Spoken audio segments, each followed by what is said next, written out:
They told me I wouldn't be coming for Christmas this year. It wasn't a question, but a sentence. For 71 years, I was the one who remembered every birthday, appeared for every holiday, silently pouring my life into keeping our family together. But in that quiet cafe, with my son watching, I was dismissed, deemed too much for their perfect Christmas. What they didn't realize was that my silence wasn't acceptance. It was the calm before I pulled every hidden string.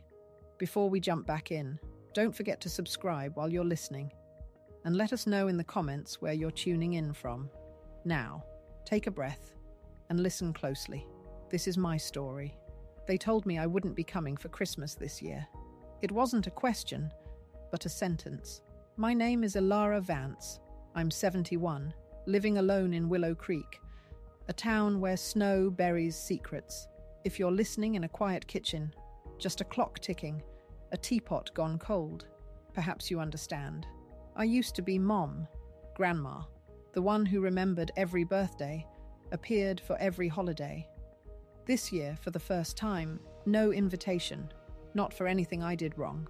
Perhaps I'd just been around too long, fading into the background. I'm not complaining. I'm telling this because someone out there might also be waiting for a call that never came, seeing an empty chair, a gift unopened, a mother who thought, if I'm good enough. That winter, it began on a cold Sunday at the Golden Spoon, my usual cafe. The words hit me like a blast of Arctic air. We've talked it over. You won't be coming for Christmas this year. Clara, my daughter-in-law, said it plainly. Her voice, usually soft, was edged with a chilling finality. I simply nodded, as if her pronouncement wasn't worth setting my coffee down. The Golden Spoon hummed with festive cheer, lights glowing, wreaths decorating walls. I sat by the window, watching the town's Christmas tree, its faded ribbons like distant memories. Ella, the young waitress, knew my order. Cappuccino, blueberry muffin. Still going with the blueberry muffin, Mom? She asked, her smile the only genuine warmth that morning. I thanked her, feeling like a ghost already. Daniel, my son, arrived first, always punctual. Clara followed, moving slowly. He sat, scarf still wrapped. Clara pulled her chair out, straight-backed, hands resting on the menu she never read. There was no casual greeting, no catching up. Just arrival, ordering, then the cold announcement. Clara didn't wait for our drinks. We've talked it over. You won't be coming for Christmas this year. I nodded again, a hollow echo of her words. Daniel stared at the table. Clara pressed on. Lily's at that age where she needs more privacy. We thought we'd try something simpler. Just us and the kids. Leo's still young, so he won't notice, but Lily... I gave a final nod, desperate to end the sentence. My muffin sat untouched. My cappuccino cooled. I assume I'll be paying for myself.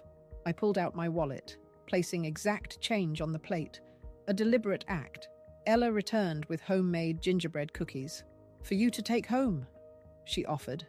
I looked at her, then shook my head. I don't need it. Thank you. No one stopped me. No one reached out. No awkward glances followed as I left. I walked out of the cafe as if exiting a play with no more lines. But my chapter wasn't over. It had just begun. The air outside stung my skin. Patches of dull grey ice shimmered on the sidewalk like unhealed wounds. I walked slowly, aimlessly. People hurried past, headed somewhere warm. The post office, the bakery, their homes. Not me. I drifted toward the hill where my car sat. I hadn't walked this stretch in December for 12 years, not since picking Lily up from preschool. Clara had called me the one who kept tradition alive back then. She even offered cocoa. Today I came early, but no one needed me. They had made a decision. I was merely there to receive it. At the corner, the old bookstore where I'd once bought Daniel a ceiling map was now 60% off, moving soon. Everything was pulling away, even the places I used to call mine. I stared into the shop, needing a reason not to keep walking. Something inside me had snapped, the thread connecting me to the image of the ever-present mother, the doting grandmother. It had broken, and no one looked back. The realization that my presence no longer fit into anyone's plans wasn't a sharp pain, just a profound hollowness, like stepping into a familiar room only to find myself missing. My hands trembled as I pulled out my keys, not from age, but from Clara's coldness. No insults, no yelling, just a quiet exclusion, enough to change the season entirely. Daniel's silence spoke volumes. He thought he was keeping the peace, or that I was too strong to hurt. No one wondered about my feelings. I'd always been the easy one, giving up my seat, cutting extra frosting, roasting the turkey without onions for Clara, until they decided I didn't need to be considered at all. A wind chime jingled as someone opened the cafe door, wafting cinnamon smells. I didn't turn. I didn't walk back in. Standing by my car, one sentence, clear as a whisper, settled in my mind. No one remembers I was the one who built the first home they ever lived in. I returned to my quiet apartment, floorboards creaking. The gift box in the attic still waited, a silent testament to a ritual. No formal Christmas invitations. Never. But every year, I prepared gifts a month in advance. Snow-patterned paper, silver or red ribbons, scarves for Lily, building blocks for Leo, kitchen gadgets, a hardware store gift card for Daniel tucked into a wool scarf he rarely opened. No thank yous were ever uttered, but I never waited. I thought remembering them was enough. I just believed I was supposed to be there. Every December, the attic ladder, the Christmas box, even if I knew nothing inside would be used, preparing as if not doing so would ensure I was forgotten. Faded newspaper, cracked ornaments. The scent of dried pine conjured older winters when Daniel's father called me the keeper of the season. The year Daniel lost his construction job, I quietly transferred $5,000 to his account. No message, no thanks. But Lily got new shoes, and Daniel stopped his late-night pizza deliveries. When Leo was born, Clara called after 3 days. "Could you maybe cook something for us?" Oatmeal with mashed apples, left in the fridge, never stepping inside. They needed space. I'd nodded for so long, I couldn't recall anyone asking what I wanted. I was programmed to stay on the edge, taking up no space. That afternoon, I walked to Page and Pine, the bookstore, not for a gift, though Lily's childhood note about peppermint candy still lived in my wallet. The shop was quiet, smelling of pine wood and fresh paper. Evelyn, the owner, squinted into a smile. "Looking for grandkids' gifts again, Miss Vance?" I started to nod, then stopped. No, not today. I hadn't picked anything. I stood among the neat rows of children's books, the night before Christmas still on a shelf. Daniel used to yawn at the flying reindeer. He liked real things. I, however, wanted to hold on to winter's last magic. Evelyn handed me tea. "We're looking for a storyteller on Saturday mornings. The kids come in pajamas, sit under the tree. It's a joy." I smiled faintly. "You think I could be a storyteller?" "You're the most natural one," she said. "The way you speak, slow and soft, makes people want to listen." I didn't reply, just touched a deep blue book cover, reading stories to children. I'd done it nightly for years as a mother, but never outside the family. Sitting on the cushioned bench, snow falling silently outside, pages turning, a faint chime, I realized there was a world where I didn't need to earn my place with gifts, silence, or sacrifice. I'd just never dared to step into it. I left the shop empty-handed. Evelyn's storytelling schedule card slipped into my pocket. No promises, no refusals. Walking home, the wind bit colder.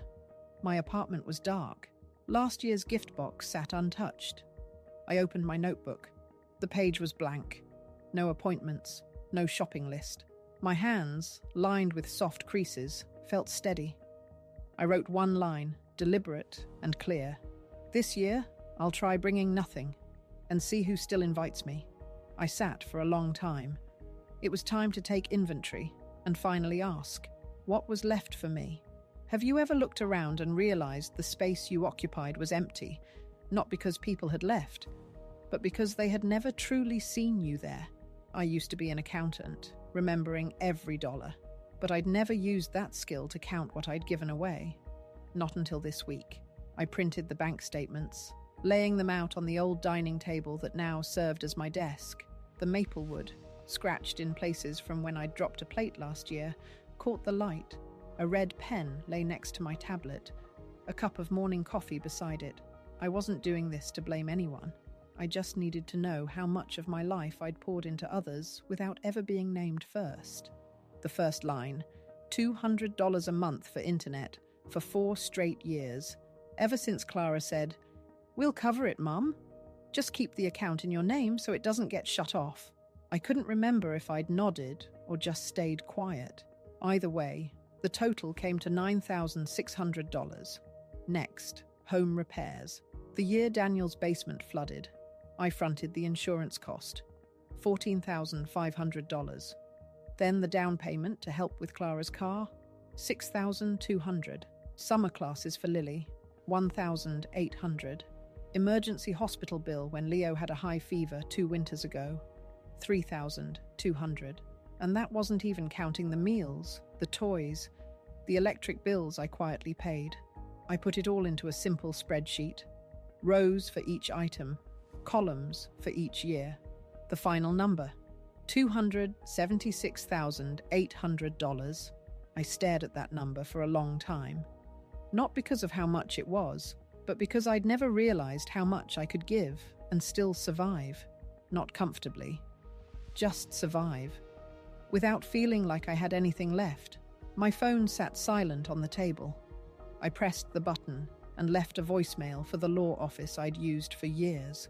I need to stop all recurring transfers, and I'd like to schedule a review of my authorizations. My hand didn't shake. It was just quiet. That afternoon, I stopped by Maple Bean, a small diner that still made toast crisp on both sides, just like when I worked with the retired accountants. The tables were round, steel-rimmed. The waitress remembered I preferred peppermint tea over coffee. Silas was already there, more silver in his hair than last time, but his back still straight. We'd worked together on a few fundraisers after retirement. "Heard you're thinking about revisiting your will," he said as I sat down. I nodded. "I think it's time to redefine what my share really means." Silas didn't press. He just pulled out his notebook and handed me a page. "I usually write this down for retirees, but I think it fits you better. They didn't invite you because you weren't worthy. They didn't invite you because they assumed you'd always walk in anyway." I let out a short laugh. Maybe I did walk in too often. We sat a while longer, not saying much. Sometimes retired people knew how to care without intruding. Silas ordered a second iced lemon tea. I didn't get anything else. "I used to think that if I didn't help, they'd struggle," I said, as the soft diner lights began to dim with the late afternoon. Silas didn't answer. He just nodded slowly.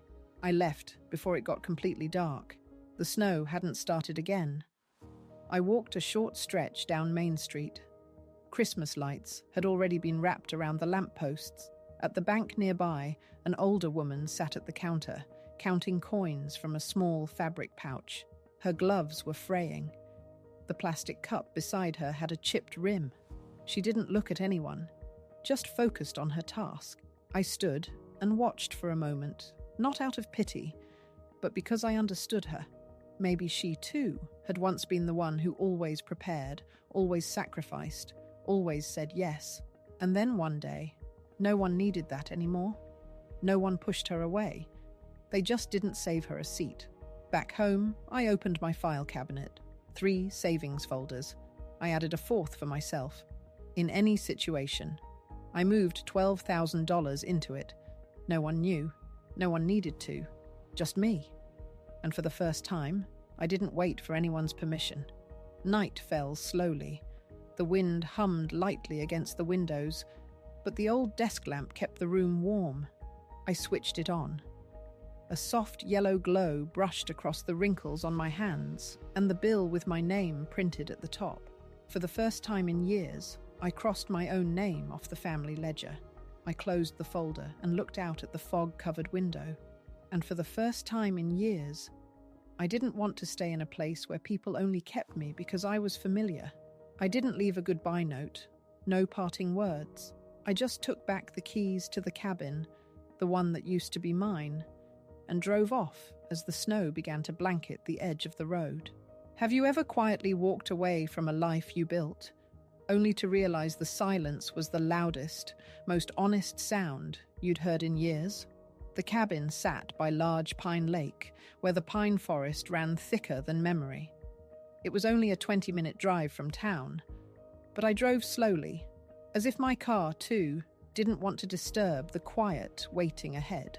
When I pushed the door open, the scent of old wood and last year's fire rose up around me. Nothing had changed, because no one had come since last winter. I wondered if Clara remembered this place was where we celebrated Lily's first Thanksgiving. Probably not.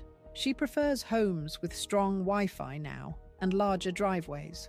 I lit the fireplace slowly, with old newspaper and the dry wood stacked in the crate. The fire caught with a quiet crackle, like a slow breath. The wooden floor creaked under my heels in a way that felt like a greeting. I set my backpack on the worn sofa, then walked into the bedroom and pulled back the curtains. The light came in dim and soft. No one knew I was here.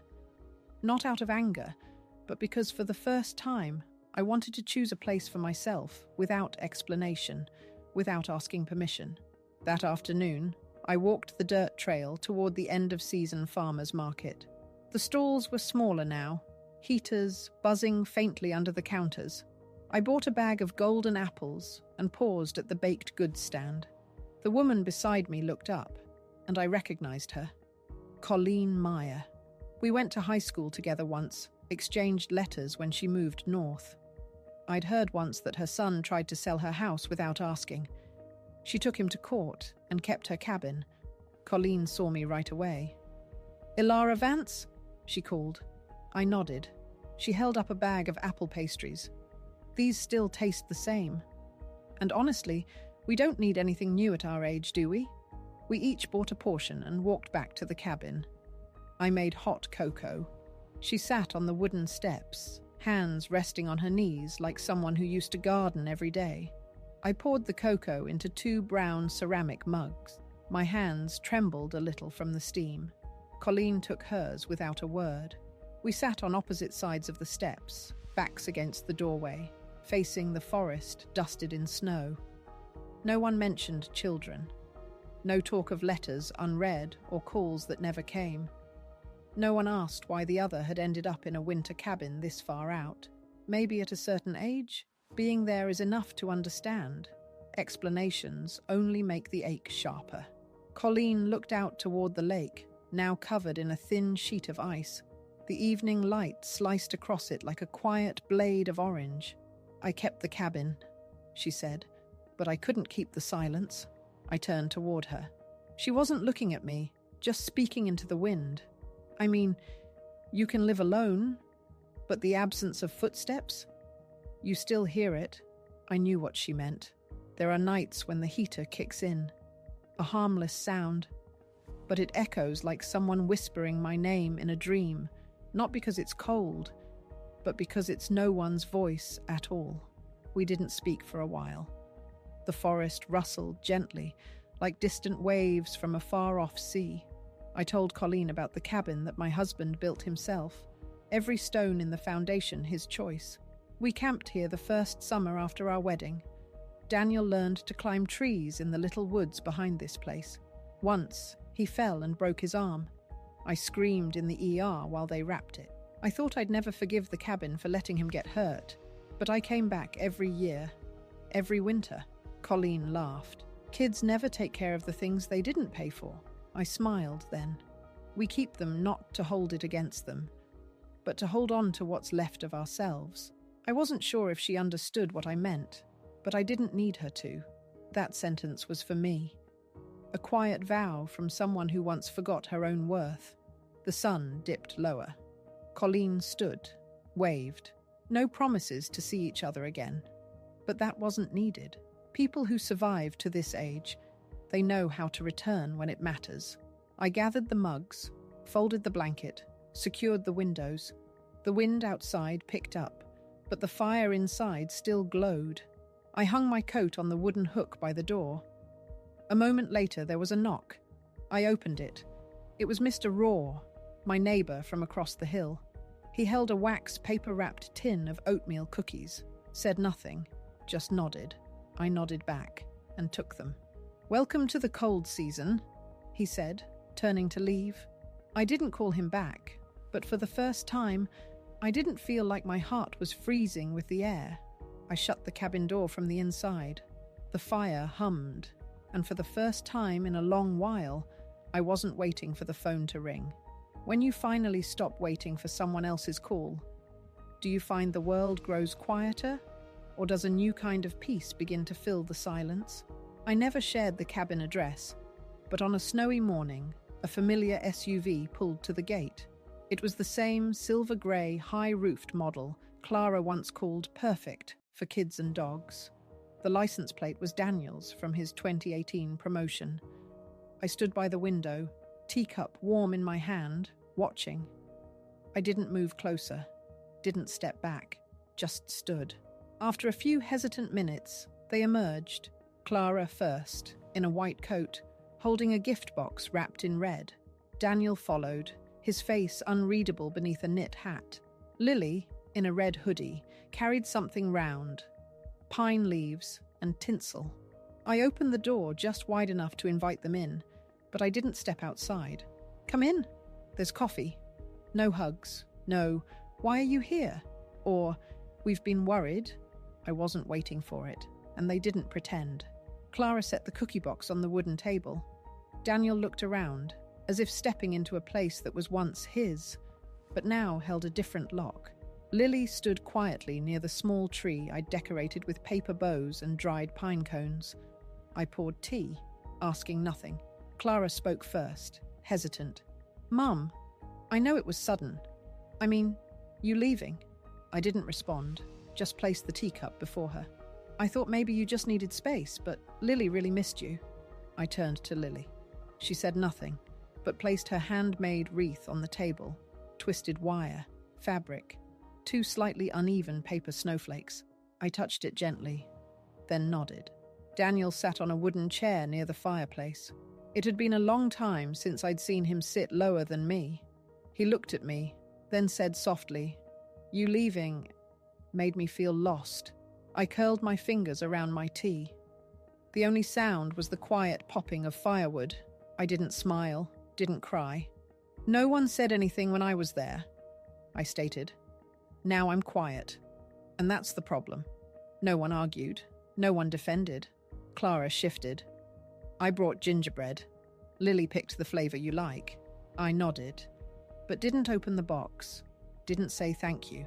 I'd lived long enough to know not everything brought to your doorstep is love. The soft string lights around the bookshelf made the room warm, but nothing could warm the space between us.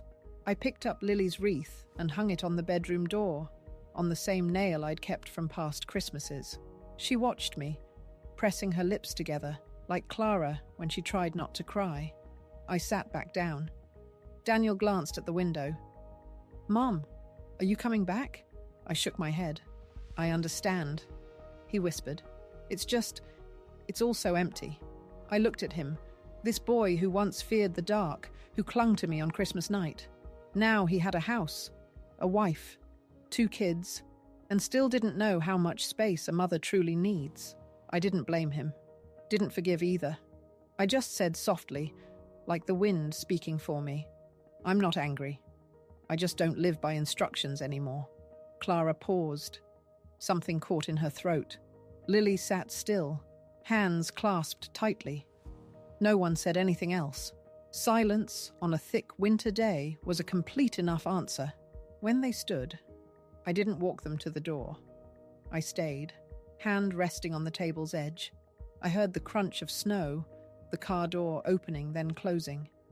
Before the SUV pulled away, I looked out. I saw Lily turn her head. She smiled, a smile just like mine when I was 11. I didn't know if that smile was meant for me, but either way, that visit closed a door and opened a path I chose for myself. Have you ever found that the greatest truths about where you belong aren't spoken, but simply understood in the quiet moments of farewell? I used to be called Mom, wife, Grandma. That morning, I walked across the stone path, a basket of cinnamon cookies in one arm, a worn book with folded corners in the other. Snow fell lightly, flakes resting on my shoes, gathering at the hem of my deep grey coat. The hand-knit scarf around my neck still carried the scent of baby shampoo. Lily had given it to me 2 years ago. Paige and Pine sat at the corner, a place where everything seemed to slow as the year wound down. The door chimed softly as I entered. Evelyn looked up from the counter. "Ilara Vance!" she called, waving like I was someone she'd been waiting for. No one here knew how many dinners I had spent in silence, seated at nameless tables. Here, I was simply the woman who brought cookies and a few stories. The reading nook was by the window, soft winter light pouring through the fogged glass. Children sat in a circle on the rug, wearing bare-eared headbands, tiny hands clutching steaming cups of cocoa. I leaned down, carefully placed the cookie basket on the wooden side table, and opened the book. The story I told that day had no princesses, no dragons. It was about an old woman living alone in a wooden cabin deep in the forest. She used to have a big family, but over time, one by one, they forgot how to knock. The children listened with wide, quiet eyes. They didn't interrupt. They didn't ask why. They didn't need to know the woman's real name. They just needed to know she was still there, lighting her fire, telling stories to the squirrels, the wind, and the pine trees. I spoke in an even tone. No theatrics, no exaggeration, just as if I were reading to myself. When the story ended, I passed out the cookies. No one asked, "Who do you live with?" Or, "How old are your grandkids?" They just asked, "Will you tell another one?" And I nodded, as if I still had something worth holding on to. I stayed for a while after the children had gone. Evelyn came over, gently setting a business card on the table. "We're looking for someone to tell stories more regularly," she said. "I know you're not one for titles, but if you'd like, I'll print a small sign. Storyteller in residence, Ilara Vance." I laughed just a little, not because of the title, but because for the first time, I saw my name written without any roles attached to it. That afternoon, I wandered the neighborhood. The breeze was cold, just enough to remind me that winter here doesn't coddle, but gentle enough that I didn't feel rushed. I paused outside the old flower shop. Didn't buy anything, just breathed in the scent. Back when I was someone's wife, I was too busy to notice the difference between the smell of tulips and lilies. Now I know. The same way I'm learning to tell the difference between being loved and simply being needed. When I got back to the cabin, I set the empty basket on the wooden table, took off my coat, and relit the fire. The wreath Lily had made was still on the table, dry now, but not broken. I hung it on the window, not for anyone to see, but for me. So I'd remember I was still holding on to something. That evening, I opened my old notebook, the one that had followed me since I moved here. No expenses listed, no instructions left behind. Just a few short lines, like footprints after a snowfall. I wrote one more today. A little girl said I tell stories like magic. Then I paused, not because the words were beautiful, but because I once believed I had nothing left in me that could be called magic. Now I know some magic doesn't come from anywhere grand. It appears the moment you stop trying to be someone else. Have you ever found that the truest magic begins not when you find something new, but when you stop trying to be what others expect? The next morning, I walked back to the bookstore. Not because anyone asked me to, but because I liked the smell of fresh paper and the way people greeted each other with real eyes. Paige and Pine felt different now. The tiny chime over the door no longer sounded like a quiet interruption, but a welcome. Evelyn looked up from the counter, her smile widening. "Ilara Vance," she called, waving, as if I were someone she'd been waiting for. I saw a New Year's card Evelyn had pinned by the shop door. I signed it, simply, "From Ilara Vance." No grandma, no mom, no misses, just my name, without any roles attached to it. For the first time, it felt like enough. I used to be called many things: wife, mom, grandma, the babysitter, the one who made dinner, the one who remembered every birthday, even when no one remembered mine. I never complained. I just thought maybe I was born to keep the fire going, to be the background that helped others get through the cold seasons without feeling the chill. I used to believe that love meant preparing everything quietly without being asked, like the Christmas tree that stood tall before the kids even opened their eyes, like the pie already in the oven, though no one asked for it, like the money I pulled from my retirement fund and handed to Daniel when he lost his job. No invoice, no receipt, just a mother doing what mothers do. I got used to not being invited, but still showing up, bringing everything with me: the food, the gifts, my quiet presence. I thought that was normal, as if my worth was measured by what I could bring, not by whether anyone still wanted me there. And then one day, I stopped being called, not because I died, but because I was no longer useful. I remember the last time I nodded at brunch. No protest, no frown, just a nod, as if someone had cut the string that tied me to the word family, and I just sat there, still. That day, I realized some things disappear without making a sound, like when you rise from the table and no one looks up to watch you leave. As an accountant, I always knew how to calculate, but I never used that skill to add up what I'd given to my family. Over $270,000. Without a single thank you. Not out of bitterness, just the plain, quiet truth I had to face. Someone once told me, kindness may not always be appreciated, but dignity should never be lost. I moved to the old cabin not out of anger, but to begin again. I swept the porch, stacked the firewood, hung the faded curtains back in place. I sat with Colleen, a woman whose children once betrayed her, a woman who thought she'd become a shadow. But together, we lit the fire, sipped warm cocoa, and understood this simple thing. We didn't need to wait for someone else to strike the match anymore. When Daniel and Clara showed up, I wasn't angry. I just wasn't afraid of being misunderstood anymore. I didn't explain. I didn't ask to be forgiven. I simply sat and poured the tea. And when Lily handed me the little wreath she'd made herself, I held on to it. Not because she was my granddaughter, but because in her eyes, I saw the child I once was, waiting for someone to place a hand on her shoulder and say, "You are enough. You have always been enough." I tell stories to the children at Page and Pine not because I need recognition, but because I still have something to give. This time, not out of duty, but because I choose to. And I tell those stories under my own name. No titles. No roles, just Ilara Vance. And if you're hearing this story, maybe from a quiet living room or on your drive home, I want to ask you something. When was the last time you did something just for you? Like an old quilt that kept the whole house warm through winter, until one day when no one felt cold anymore, they folded it up and forgot how much they once relied on it. But what if that quilt learned to clean itself, to soak up the sun, to wrap itself around its own shoulders? Maybe then it would feel warmer than anyone ever imagined. Maybe you were once that quilt.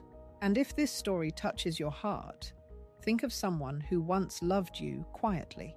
Maybe your grandmother, your mother, or the neighbor who baked you cookies that first Christmas in town. Don't wait for another winter to realize this. Some hearts only stay when you remember to hold on to, holding on. That was the new instruction. It wasn't about clinging to the past, but firmly grasping the present, the self I was becoming. Days turned into weeks at the cabin. The soft hum of the fireplace became a familiar lullaby, and the silence, once a heavy cloak, now felt like a comforting blanket. I found a rhythm that belonged only to me. Mornings were for watching the mist rise from Large Pine Lake, coffee mug warm in my hands. Afternoons were spent at Page and Pine, the bookstore filling up not just with children, but with curious adults drawn by the quiet magic of the stories. Evelyn had printed the sign, "Storyteller in Residence, Ilara Vance." It hung proudly by the children's nook, beneath a string of tiny paper birds. Sometimes, after the last child had left, Evelyn and I would share a cup of tea, just talking. She told me about her own quiet struggles, the expectations she'd shed to run her beloved bookstore.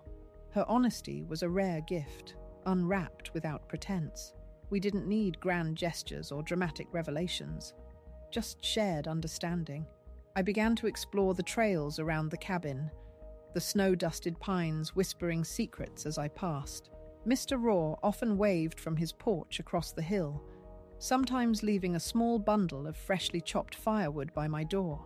Colleen came by one Tuesday, bringing a jar of homemade apple butter. We sat on the porch swing, bundled in blankets, watching the light fade over the frozen lake. "You know, Ilara," she said, her voice soft. "They try to make you feel like you've lost everything. But sometimes, what you lose is just the weight you were carrying." I nodded, a warmth spreading through me that had nothing to do with the hot cocoa in my mug. Her words resonated, a clear echo of the realization that had bloomed within me. The space I thought was empty was simply ready to be filled with something new, something mine. I wasn't just existing, I was building a new routine, new connections, a new sense of purpose that didn't rely on old titles or unspoken obligations. The little wreath Lily had made still hung on my bedroom door, but it was no longer a symbol of absence. It was a reminder of a moment when a child, in her innocence, had offered a piece of herself, no strings attached. I now saw it as a starting point, not an ending. The cold bite of winter was still in the air, but the days were stretching, and the light lingered longer. Buds were beginning to swell on the branches outside my window, a subtle promise of what was to come. I wasn't just surviving the winter. I was learning to thrive in it, making my own warmth. That night, before the fire died down, I opened my notebook. The page was no longer blank. It was filled with story ideas for the children and new lines for myself. Magic isn't found in grand acts, but in the quiet moment, you stop trying to be someone else. I wrote one more. The truest home is the one you build within yourself, brick by quiet brick, free from borrowed warmth. Have you ever recognized the slow, unfolding process of rebuilding your own world? Seeing the first tender shoots of a new spring emerge from a long, cold winter. The silence in the cabin wasn't empty anymore. It hummed with the quiet certainty of my own making. Winter had begun its slow retreat. The snow around Large Pine Lake softening at the edges, revealing damp, dark earth underneath. Mornings, I'd sit by the window, my coffee warm, watching the thin mist rise from the water, ghost-like. No frantic rush, no list of chores dictated by someone else's needs. Just the slow, deliberate unfolding of a day chosen by me. At Page and Pine, the small sign Evelyn had placed by the children's nook, storyteller in residence, Ilara Vance, no longer felt strange. It felt like a truth, finally spoken aloud. The children, their faces rapt, would gather, their small bodies a warm, breathing circle. I would open the worn book, the pages softened by countless hands, and begin. My voice, once quieted by years of unspoken obligations, now found its resonance in the rapt attention of little ones. I spoke of old trees with long memories, of rivers that found their own path, of stars that whispered secrets only to those who truly listened. And in their wide, earnest eyes, I saw something I hadn't realized I was missing. Unfiltered appreciation. A simple, pure acceptance. One Saturday, after the last sleepy child had been bundled out the door by their parents, Evelyn came over, a fresh pot of herbal tea steaming between us. "You know, Ilara," she said, her own eyes crinkling at the corners, "sometimes, when you're telling those stories, it feels like you're telling your own story, without saying a word." I smiled, a genuine, unforced smile. "Perhaps I am, Evelyn. Every tale in its own way is just a different mirror." She nodded, her gaze drifting to the frost-kissed window. "It takes courage, doesn't it? to finally look in that mirror and see yourself, not just the reflection others want to see. I took a slow sip of tea, the warmth spreading through me. It takes more courage not to, I think, to let yourself disappear bit by bit until there's nothing left to recognize. Her hand reached across the table, covering mine briefly, a silent acknowledgement. No grand speeches, just the quiet weight of shared understanding. That was the language I was learning to speak, here in this small, sunlit bookstore. My days at the cabin settled into a rhythm.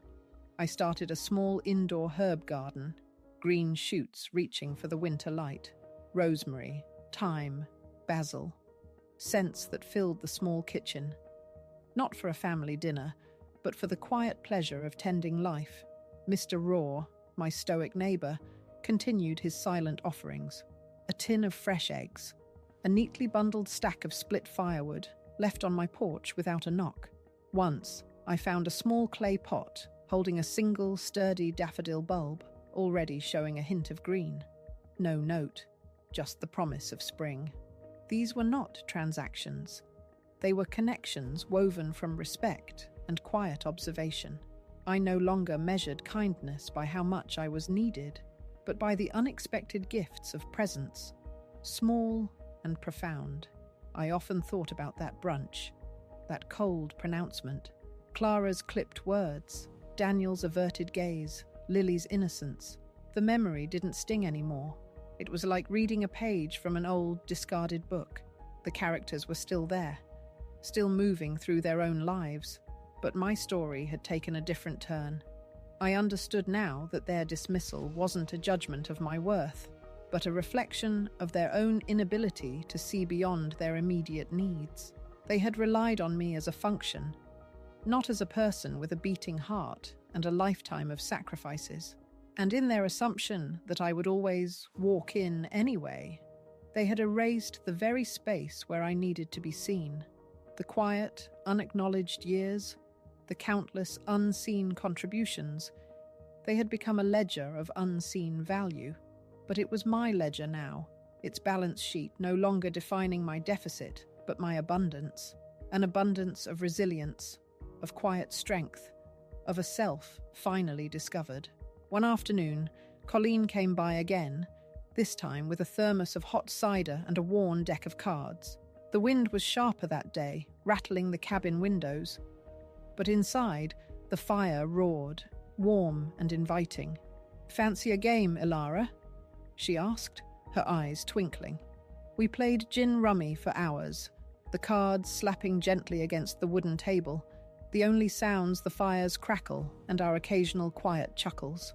We talked about old movies, shared memories of high school dances, recounted silly anecdotes from our youth. We didn't talk about our children. We didn't talk about the past betrayals. There was no need. It was simply the joy of two women, weathered by life, finding solace and strength in each other's company.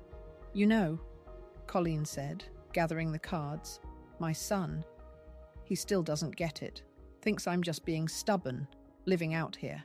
But I tell him, son, stubbornness is just knowing your own mind when everyone else wants to tell you what it should be." I nodded, a quiet affirmation. Stubbornness, I realized, could be a form of grace, a refusal to shrink, a decision to expand. The wreath Lily had made still hung on my bedroom door. I looked at it often. It was fragile, a little lopsided, but it was real. And in its imperfection, I saw a reflection of my own journey. I had once sought perfection, in my roles, in my giving, in my unspoken expectations. I had yearned for a flawless family picture, a smooth, uninterrupted narrative. But life, like Lily's wreath, was messy and beautiful in its raw honesty. The visit from Daniel and Clara, the awkward silences, Lily's quiet smile. It was a chapter that closed, not with anger, but with a quiet understanding that our paths were simply different now. I was no longer the one waiting by the road, hoping they'd turn back. I was the one walking forward, choosing my own direction. I no longer needed their invitation to Christmas, because I had found my own celebration every single day. My old notebook, the one that used to hold only financial entries, was now filled with stories, observations, and quiet vows. I wrote about the strength found in silence, the magic in small moments, the profound freedom of simply being oneself. I no longer tallied the cost of what I'd given, but the value of what I'd gained: self-possession, peace, and the ability to finally hear my own voice. That was my true inheritance, hard-won and deeply cherished. Spring would come soon to Large Pine Lake, melting the last of the snow, turning the dark earth green again. And I would be here, ready for it, ready to watch the buds burst, to feel the sun warm my skin, to tell stories, to tend my garden, to simply be. I used to believe that love meant sacrifice. Now, I know true love means holding on to yourself, even when everyone else has let go. When you finally stop waiting for someone else to see your worth, do you find the world grows smaller or infinitely larger? Share your story in the comments. Your voice matters more than you know. And don't forget to subscribe to our channel for more tales of quiet strength and unexpected